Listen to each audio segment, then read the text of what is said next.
दोस्तों, बिहार के सीवान जिले का नाम जब भी लिया जाता है तो एक खौफनाक और दबंग नेता का चेहरा आंखों के सामने आता है। मोहम्मद शहाबुद्दीन। राजनीतिक और अपराध का यह गठजोड़ एक ऐसे खतरनाक दौर की याद दिलाता है जब कानून का मतलब सिर्फ ताकत और डर था। यह कहानी है जेल में रहते हुए भी हत्या और आतंक फैलाने वाले शहाबुद्दीन की, जिसने अपने प्रतिद्वंदियों को मिटाने के लिए जेल को ही अपनी कमांड सेंटर बना लिया था। मोहम्मद शहाबुद्दीन ने राजनीतिक और अपराध की दुनिया में कदम मिलाकर अपने लिए एक ऐसा साम्राज्य खड़ा किया जिसमें उसकी सत्ता को चुनौती देना किसी की हिम्मत नहीं थी। सीवान के गांव में शहाबुद्दीन का खौफ इस कदर था कि लोग उसकी मर्जी के बिना कोई काम नहीं कर सकते थे। राजनीति में आने के बाद उसने आरजेडी का सहारा लिया और कई बार सांसद बना। 2005 में जब नीतीश कुमार मुख्यमंत्री बने तो उन्होंने बिहार में कानून का राज लाने का वादा किया। इस दौरान शहाबुद्दीन के खिलाफ एक के बाद एक मामले दर्ज होने लगे। उसे कई मामलों में दोषी ठहराया गया, जिसमें हत्या, अपहरण और रंगदारी जैसे गंभीर अपराध शामिल थे। 2007 में उसे आजीवन कारावास की सजा सुनाई गई और जेल भेज दिया गया। लेकिन शहाबुद्दीन का जेल जाना उसकी ताकत को कम नहीं कर सका। जेल के अंदर से भी वह अपने साम्राज्य को चला रहा था। शहाबुद्दीन ने बहुत से अपराध किए, उनमें से एक अपराध दुनिया अभी तक नहीं भूल पाई है। यह मामला शहाबुद्दीन के सबसे क्रूर अपराधों में से एक था, तेजाब हत्याकांड। साल 1998 की बात है। बिहार के सीवान जिले में स्थित चंदा बाजार अपनी सादगी और छोटे व्यापार के लिए जाना जाता था, लेकिन इसी बाजार ने इस दौर के सबसे क्रूर और भयावह अपराध तेजाब हत्याकांड को अपनी आंखों से देखा। यह घटना न केवल एक परिवार के विनाश की गाथा है, बल्कि समाज में न्याय के लिए लड़ाई का प्रतीक भी बनी।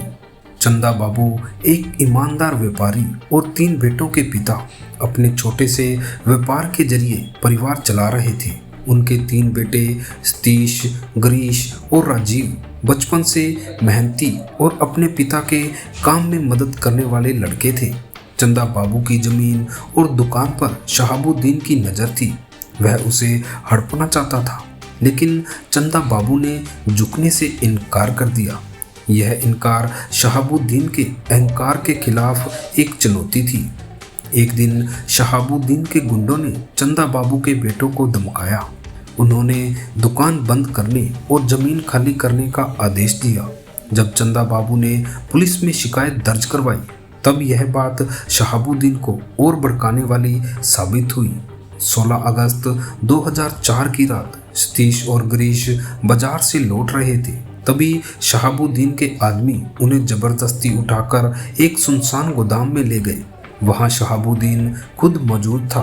दोनों भाइयों को पहले बेरहमी से पीटा गया, फिर एक बड़ा ड्रम मंगवाया गया जिसमें तेजाब भरा हुआ था। शहाबुद्दीन ने अपनी ताकत का प्रदर्शन करने के लिए दोनों भाइयों को बारी बारी से तेजाब में फेंक दिया। उनकी चीखें दूर दूर तक सुनाई दे रही थी, लेकिन वहां कोई उनकी मदद करने नहीं आया। उनका तीसरा भाई राजीव, जो कुछ दूरी पर छुपा हुआ था, उसने यह सारी घटना को अपनी आंखों से देखा। वह अपनी जान बचाने के लिए भाग गया और इस घटना को अपने पिता को बताया। अपने बेटों की दर्दनाक मौत ने चंदा बाबू को तोड़ दिया, लेकिन उन्होंने हार नहीं मानी। उन्होंने शहाबुद्दीन के खिलाफ कानूनी लड़ाई लड़ने का संकल्प लिया। यह लड़ाई आसान नहीं थी। शहाबुद्दीन का डर हर जगह था। पुलिस से लेकर न्यायालय तक हर कोई उससे प्रभावित था, लेकिन चंदा बाबू ने हिम्मत नहीं हारी। उन्होंने राजीव की गवाही और अन्य सबूतों के सहारे इस केस को आगे बढ़ाया। सालों तक चले इस मामले में कई बार गवाहों को धमकाया गया। चंदा बाबू को भी अपनी जान का खतरा था, लेकिन उन्होंने हर मुश्किल का सामना किया।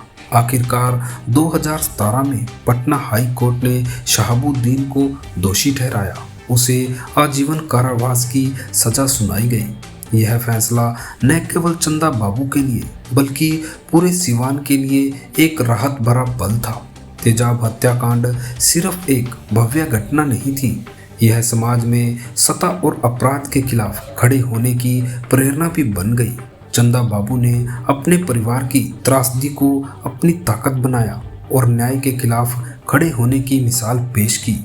जब शहाबुद्दीन जेल में बंद था तो 2021 में शहाबुद्दीन की मौत कोविड के कारण हुई। उसकी मौत के साथ ही उसका खौफनाक साम्राज्य भी खत्म हो गया।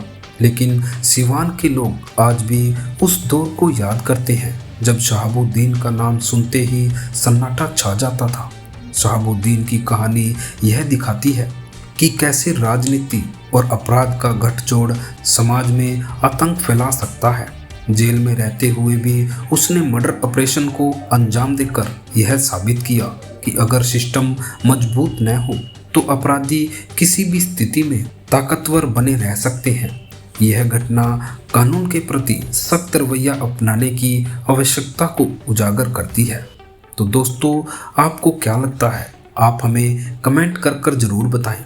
अगर वीडियो अच्छी लगी तो इसे लाइक कीजिए, शेयर कीजिए और अगर अभी तक आपने हमारे चैनल को सब्सक्राइब नहीं किया है तो चैनल को सब्सक्राइब जरूर कर लीजिए। धन्यवाद। फिर मिलते हैं ऐसी ही एक और सच्ची घटना के साथ।